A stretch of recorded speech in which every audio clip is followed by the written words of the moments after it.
Welcome back to another episode of Big Six Bants. Of course, my bad people. Listen, it is Manchester United versus Liverpool at Anfield. And of course, I had to get the main man himself, Saeed, my bro. Good to see you, man. What are you saying me, man? Happy New Year, by the way. Happy New Year, my boy. Come on. Big up, bro. It's been a minute, man. Happy New Year, bro. Come on, man. We're here. We're active. You know what I'm saying? Yeah, man. Big game this weekend. By the worst team to play you after the new year. But, bro, just get on with it and get on with the job, bro. That's all I'm going to say. You know what It's that peak out here. Listen, man, listen. I want to say New Year, new me, but I'm trying to stay the same. You know what I'm saying? It needs to be New Year, new United. Let's be honest. There's going to be a lot of stuff we obviously need to talk about. But again, man, Happy New Year, obviously, to the family and yourself and that. And yeah, man, it's going to be a big 2025 content creator-wise. Listen, you lot know Saeed TV. If you don't know who Saeed is, obviously you do. You must be living under a rock. It's in the title there. So don't be so dumb. Make sure if you're not subscribed to go and subscribe and make sure you smash the like button. Let's get this to about 300. I'm gonna say 300 likes in it. I'm gonna say easy, man. Just literally palm of the screen, like the video. Come on. There you go, man. But obviously, we got a game to talk about. You know what I'm saying? Liverpool versus Man United at Anfield. Obviously, last time you don't manage to pull off the impossible and you got the 0-0 done. You stunk out a 0-0 on the Ten Hag. You stunk it out. You know, you actually had a few decent opportunities as well. Like it weren't like, you know, you managed to play the counter-attacking game right. This time, obviously, you got Amorim instead of the terrorist or Eric Ten Hag, blood. You know what I'm saying?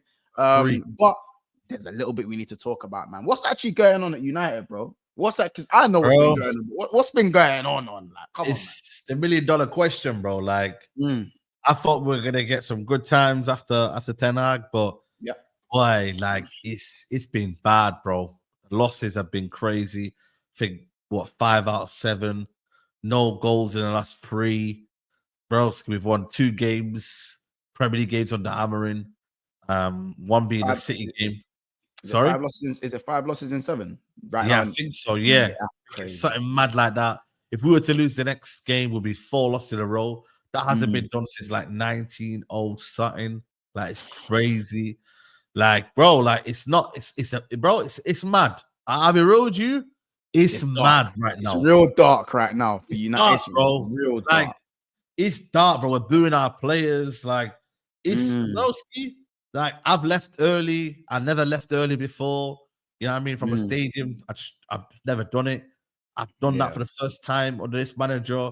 Like, what the one constant thing though that the manager's done though, he spoke well and he's actually got it. Like, if this was Ten Hag communicating how we lost to, you know what I mean? I don't know, Newcastle at home. I'm always be talking about how good you played in that. Yeah. You see what I mean? And we had high XG and all this and that. Like Mazza said, we've been rubbish and we have to suffer and we have to own that we are in a bad moment at the minute. I'd rather have that honesty. So that's helped out a little bit. But obviously, we can't keep on losing, bro. And my worry is that if we lose in a manner against Liverpool that is so bad, like similar to the ones at 7-0, it's going to be difficult for a lot of people to be calm. You know, and I mean, and I say that from Ineos' point of view. We don't know. They sacked Dan Ashworth after 5 months after chasing him for so long. They sacked him like that, bro. We don't know, and I can't be naive to think that he's safe. Like nobody's job is safe unless you put Guardiola or unless you were Jurgen Klopp who built up that pedigree and da. You're not safe, bro. You see what I mean? So for me, it's like, I like what the manager's about. I like what he's doing. I like, what his style. Do you know what I'm trying to say? For me, I believe in him, but I'm not going to be naive to think that, if you don't get results and you don't get a win somewhere, you're safe. Like, nobody's safe, bro. No, he's you know what it is? He's a good coach, innit? Like, he's a good coach. I still, as a rival fan, and I hate you, man. You know how much I hate you, man. He's a good coach, bro. He was heavily linked to Liverpool, and I'm not going to turn around and say I didn't want the manager.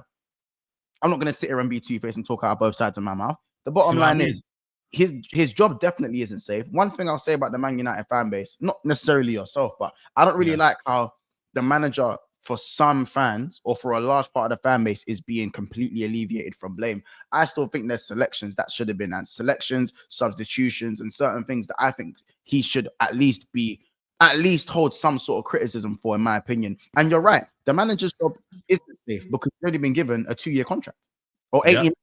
Is it 18 months? 2 years? Yeah, 2.5 years. 2.5 years. Yeah, bro. So that there shows that I think a certain quota still needs to be hit. The bottom line is, with some of these coaches, I still think Graham Potter, given time, would actually be a good coach. I actually think Poch, given time, has the potential to still be a good coach. Chelsea fans might be watching this and thinking I'm mad. The bottom line is, when you step into big institutions like Man United and Chelsea Football Club, you have to hit a certain quota. And what I mean by that is, you can't be sitting in 15th trying to get your philosophy over the line, because results it's still a results-based business. If you're losing game after game, look at Nuno. Man got sacked after 8 games at Spurs. Sacked after 8 games. He's been given something. Do you see what I'm saying? At Chelsea, look what happened to Potter. Potter, fair enough, got what, 3/4 of a year, 2/3 of a year. But the thing is, with Potter, is that again at Chelsea, if you're there 12th place, it doesn't matter what your plans are going to be. You might not even how about this? If Amarim keeps losing games, he might not be long. He might not be around long enough for you guys to see his true potential as a coach. I agree. We might not see his end game. We might not see his end game. We don't know what his end game looks like. But India should be allowed to sack a manager when they didn't sack Ten Hag in the summer. They look like absolute fools. And you know what? The fan base, including me, will turn on Ineos. If they were to sack this manager after not sacking that ball fraud in a summer transfer, they're the reason why we're in this mess. Because he didn't. Because the new manager doesn't get. They don't get their preseason. They don't get a window for their players. It's kind of happening with not enough training sessions. Yeah, I'm saying. And don't get me wrong, a manager should not be losing these amount of games. But best believe, broski, last season this same manager got saved by McTominay. So many games. I can tell you the games like where we should have lost, but he got that win to save his job. Coventry. He should not have been in the final to get that savior. Barely, like that offside. Toenail, bro. This much. Toenail. This much. Toenail, broski. So when you deep it, you're like, yo, are you all right in the head? Like, toenail offside. Come on, bro. Does that mean so? So at the end of the day, like, I'm not trying to make an excuse for Amber. What I am trying to say is that, bro, he has to be allowed that time, though.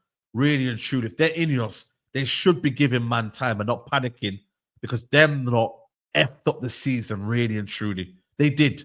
And whether people like it or not, they did. And the wrongdoings before them, it's not on Ineos' fault that, there's not been any money and Anthony and Casemiro allowed to be signed under them wages. It's not their fault. But at the same time, you are here, you know what the problems are. Get rid of the real problems. And that is the players. They're the real issues. They are. And actually, we're hearing that man, but apparently some reports coming out now that saying, man disrespected the manager and he didn't he gave him attitude back against Victoria Pilsen. And then, funny enough, he wasn't played against the next game after. Yeah, he's been frozen out. We haven't really he got frozen out. Yeah. You see what I mean, bro? Yeah, and these are spoiled players, bro. I hear it, and don't get me wrong, the players aren't good enough. I've already said there's probably about 3 good players in your squad, in my opinion. Yeah. And that's good. Not just like, I'm not talking class, world class. I'm talking just good players. I'm not really going to go into too much detail player-wise, but the bottom line is Amarim is in a very sticky situation. And again, it's not his fault. It's a little bit his fault, and obviously the Glazers' fault as well. But the bottom line is he still needs to be held accountable for what's going on the pitch, because ultimately he's the guy that's sending the players out there. Listen, you might not have the finest ingredients in the kitchen, but you're not gonna put an ice cube in the oven.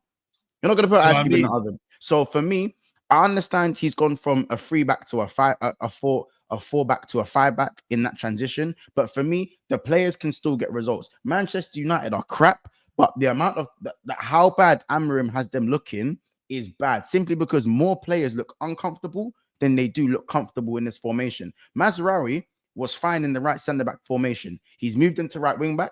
It doesn't look like it's working. No. He is persisting with Darlow and the left wing-back position. It's not working.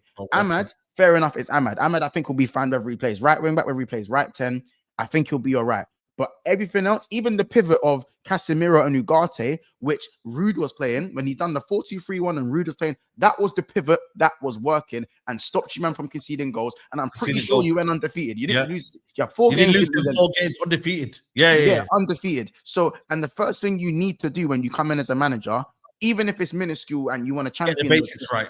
Get the basics right and just become harder to beat. Yes, to be fair, your XG has got lower because I think your phase 1 and your phase 2 genuinely has improved. Phase 1 to phase 2, you can see the patterns, but you're conceding more from set pieces. So the bottom line is you've got more defenders than attackers because again, he is playing 6 defenders. When you play a free back, you can't have defense first wing backs. You got to have Fringpongs, Grimaldos, guys who are actually attack first wing backs because your 2 DMs or your 2 pivot players can come and cover the wide areas. He's not doing that. He's playing 6 defenders in a team that already doesn't score goals. And you're conceding more from set pieces. That's why this January transfer window, I want Kirkus and I want a left 10 because our left side is looking pretty bad. It's looking bad. It's looking bad. And he's frozen out Rashford. Bro. He's looking like the best option you've got there. And he's frozen. The guy who doesn't want to be here. Frozen out. Yeah. But he don't rate him. He don't rate him as a player. He don't rate him as a leader. He don't rate him as a character in the dressing room. Man just don't like him, bro. You can tell. Man didn't even bring him on against Newcastle. Yeah. He just doesn't like the way he is, the way he's got his head down, the way he kind of has this kind of aura around the dressing room in terms of like, man's made it. He's thinking, right, you're not in the England squad. You're on this amount of money, but yet you're going on. I've seen better players in this Portuguese league than you, man. Do you know what I mean? That's what he's probably thinking, bro. And like, I'm not the kind of guy that, you know, you score goals. Because Ten Hag was like, yo, even if he's going through bad form, I'm still going to play him. You know what I'm trying to say? So he's not the type of guy to be saying results over, you saved my ass. He's not ass, bro. Man played with Ronaldo and them, man. This guy played with Ronaldo, bro. He's been one of the greatest players in the world football, that Portuguese squad. He's like, yo, I've seen players better than you, bro. I've been playing with players better than you. And sometimes that's what I like about young coaches is that they've at least had some sort of... They've got that reminiscence of the game. Yeah. Whereas if you have a manager who, let's say, for example, like all the managers beforehand, like Mourinho, I've been there. Ten Hag, he was like, well, let's be honest, I've been in the Serie, I've been in the Dutch league, and I came into Ajax's whole philosophy. Like, Ajax made me. Everyone that goes Ajax, you get me. Ajax's whole foundations make every manager better because of the youth academy is good. They get the best talent in the Dutch league. They're the biggest team in the Dutch league. It's the biggest stepping stone. It's like the biggest stepping stone. Yeah. So when you go there, you're like, bro, like, you know, and when you come to Man United, you're like, oh, Rashford, shit. I got a striker who can score goals. The fans love him. Say less. I'm gonna keep playing you, bro. And then he scored his goals in that season, the first season of Ten Hag. When you score a goal for someone in your first season, bro, best believe he thinks that's what you are. You know, it's like I always liken it to Martinelli. People act like that one season from Martinelli is what he is. Yeah, no, that was the anomaly. The anomaly was the goal scoring season, not the season after when he got 6 goals. You see what I'm saying? And with Rashford, he thought that was the real Rashford. And don't get me wrong, as Mandem, I'm Mandem FC as well. I actually don't mind seeing Rashford succeed because he's Mandem, innit? He still represents us, man, innit? Right. But the bottom line is he still needs to help himself. And if he needs to go out somewhere, like he said publicly, I think it is time for you lot to kind of part ways. I don't think it's even just Rashford that's the problem, though. You've got a lot of problems. For me, I also think that the way I felt very sorry for Xerxes. I'm a fan of Xerxes, personally. I just think for him, he's a very particular player, and particularly technical players who need certain things around them to look good. Man United is the worst place for you to be right now, if you're one of them players. And that's the player I think Xerxes is, because you know my opinions on Rasmus. I think he's probably bottom 4, bottom 3 strikers in the Premier League, without a doubt, in my opinion. And you look at someone like Xerxes, I don't see it on any public platform how much Rasmus costs. I've said this a few times, said it to Rants. 72 million that man costs. 72 million, yeah? And I haven't seen it on ESPN, Sky Sports, TNT, any of those kind of platforms that I love watching. You don't see every time he doesn't score how much he costs and how much investment or how much he's being paid. I don't know how much he's on, but you don't hear those things. When it was Sancho, we was reminded every day how much he cost. Every single day how much he costs. And don't give me age about Rasmus is young, because ask me what age did Sancho sign for Man United? I rest my case. You see what I'm saying? We was reminded every day how much Sancho cost. We was reminded every day how much Nicolas Pepe cost. We was reminded every day about that Ballon d'Or clause that Martial had in his contract when he first signed for the club. We was reminded every day that Lukaku has a JD bag on when he runs. He's in Timberlands and jeans. He was made a Twitter meme, and he banked 16 goals first season, blood. You know what I'm saying? It was just the fact that he went bagging against big teams. Man, then we're told about Pogba's expectations 24/7. I can go on and on and on and on. And when Sancho went 7 goals, they put him in. That was the original 007. The original 007. The original 007. Yeah, you know what I'm saying? The original Daniel Craig, bro, with the suit. And Rasmus has went 16-0. What, twice? And you don't hear nothing about it. But cool. When it's Xerxes, and I'm not even saying it's a melanin, too much melanin and we're selling him. I'm not even saying it's that. But when it's Xerxes, he's half the price. He's not actually a striker. He has more goals than Højlund, but he gets 3 times the scrutiny when he's been there a quarter of the time that Højlund's been here. That miracle song saved him. I told you, man. That PR, that song. Yeah, it was the purple patch that he went on when he scored, I think, 8 goals in 8 games? It was 8 goals in, yeah. But overall, it's awful, man. Like we said with Rashford, everyone thinks that's the real Højlund. Yeah. When what's the real Højlund is what we are seeing now. You know what I'm saying? And I'm not saying Xerxes is the best player in the world. I'm not saying it. I just think there's a lot of subjective criticism in the Man United fan base from a rival point of view. It's very subjective for me. I'm not championing Xerxes, and I actually don't like the way he would. For me, we've got what's going on with Trent right now. The last thing I want is the fans to go and boo Trent at that stadium. We have a league to try and win. Even if it was top 4 we was trying to get, you don't boo your players. You don't cheer when they come off, and you don't boo no matter how bad it gets. That's my opinion. No matter how bad it gets, I think the cheering. I'm not saying you did that, but the cheering for Xerxes when he come off, I don't think Amarim meant to like embarrass him the way he was publicly embarrassed. I just think anyone could have come off. I think you guys were so bad in that first 20 minutes. Anyone could have came off. It just happened to be Xerxes. But Amarim put him out there, out of position, and then hooked him after 30 minutes. And he shouldn't have done that. The manager should not have done that. Yeah, because he's the one who played him out of worst decision you could have made. The worst, because you're giving in to the fans as well. You know, and he's a kid as well. Hey, bro, he's not 30. And he's a kid as well. And that was the saddest thing, is it? He should never have done that. Never. But he did it, and he has to own up to it now, and he has to find a solution, because now the fans are looking forward to, like, you scapegoated a player there. Now what's his solution? So the manager, as much as we can talk about ideal, he's got to have a plan against Liverpool. Like, he has to come up with something.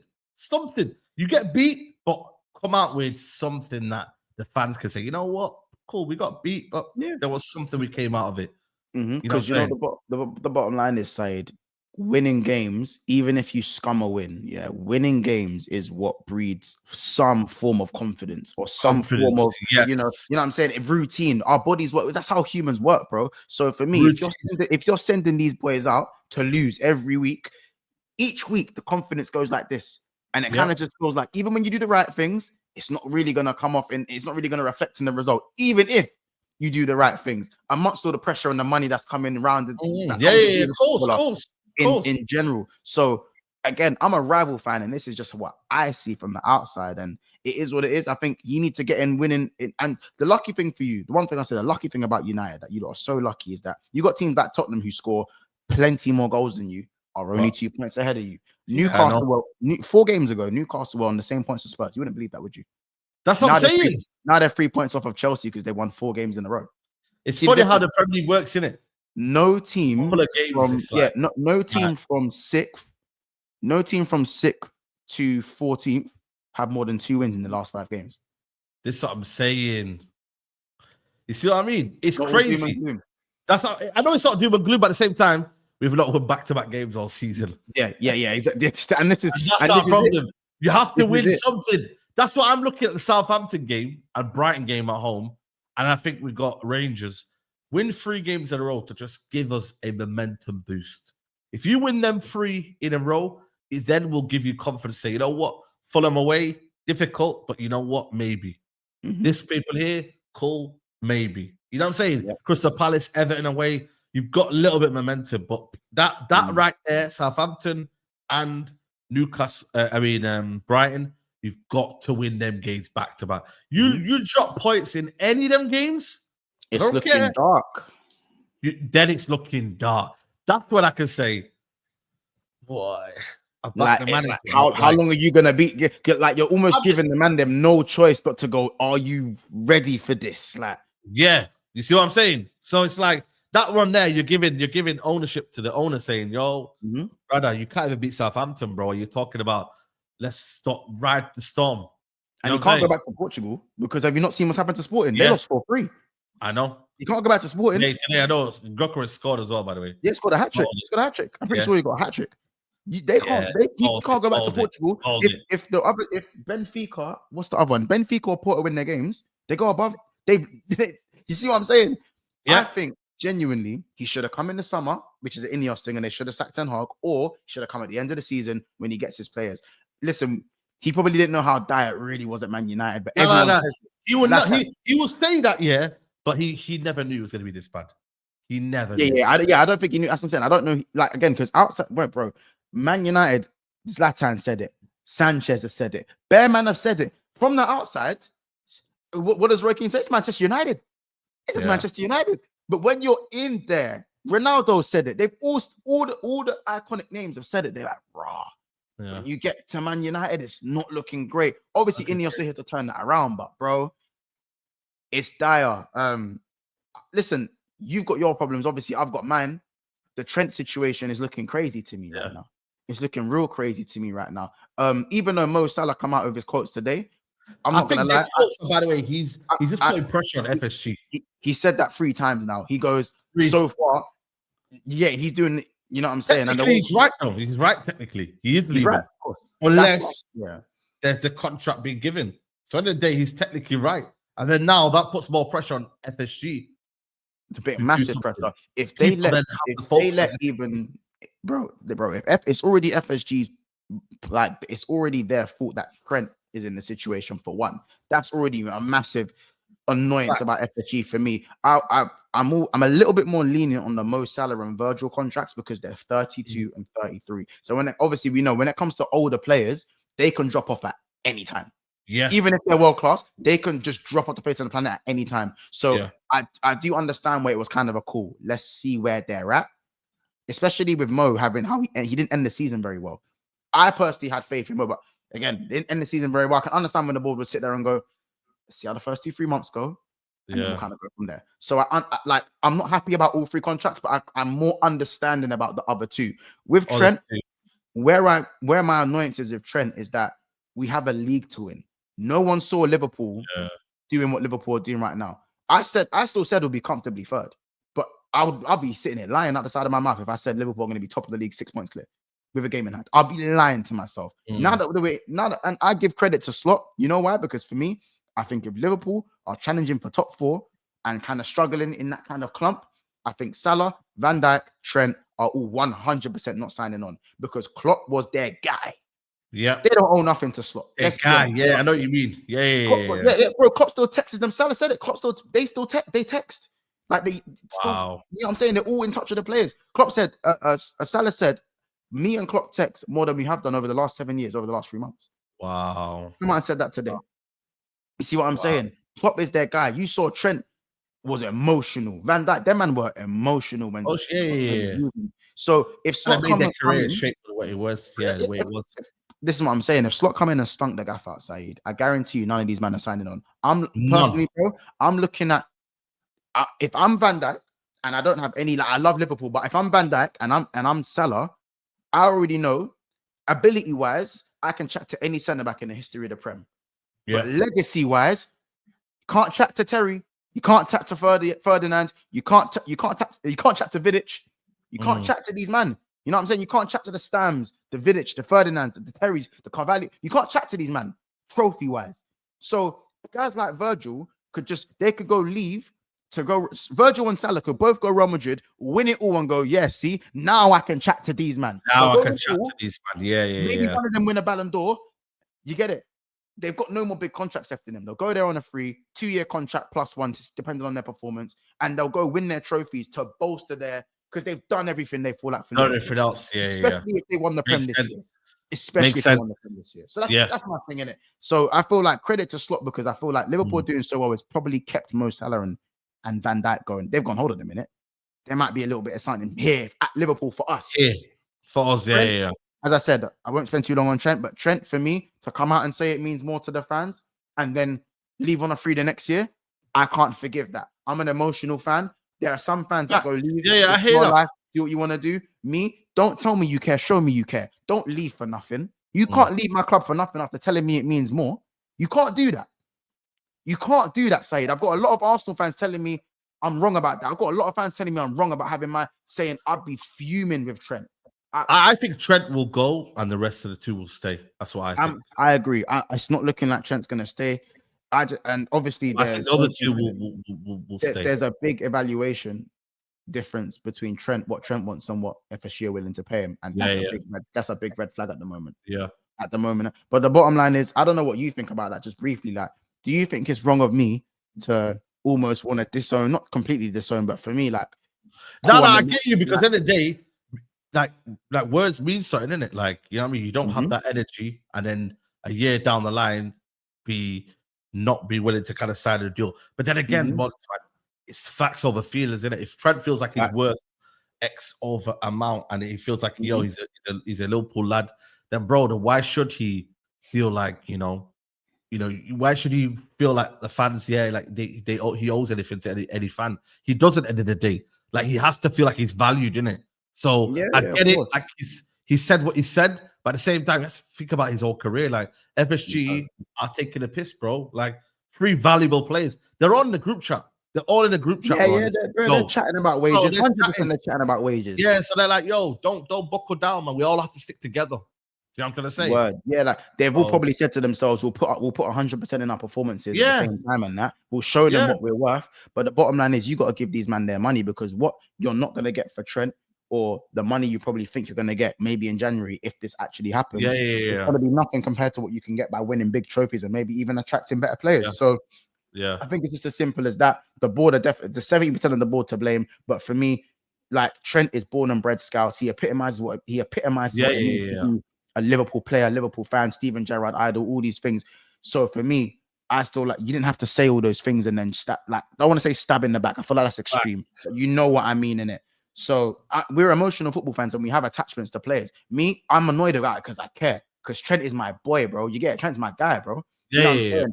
I ain't seen someone come through and do this since Gerrard, bro.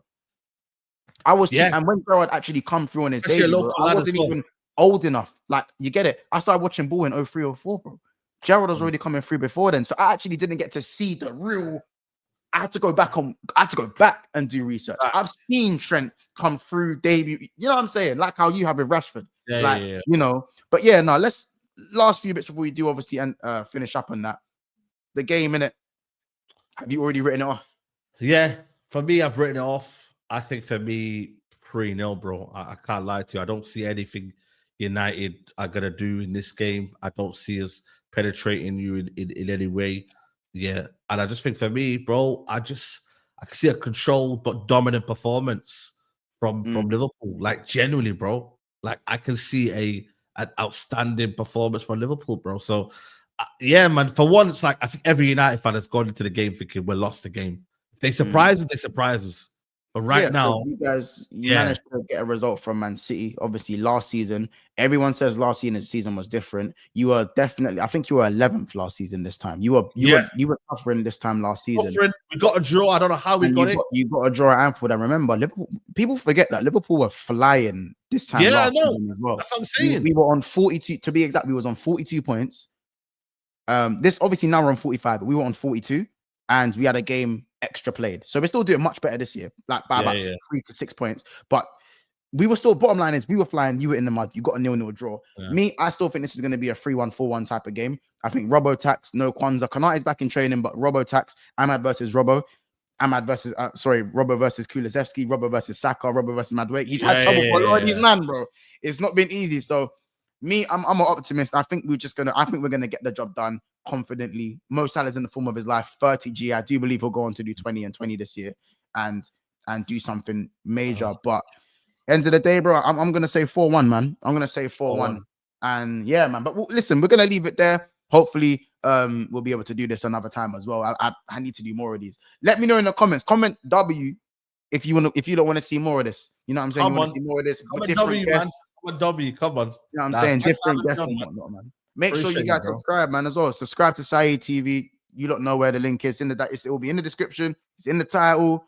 And yeah, man, drop a comment what you think the score is going to be. This video is going to be out in the morning, so you have all the games to watch and have this to watch as well. So, you know, man, drop a comment, like, subscribe, and all that good stuff. Saeed, anything else before we leave?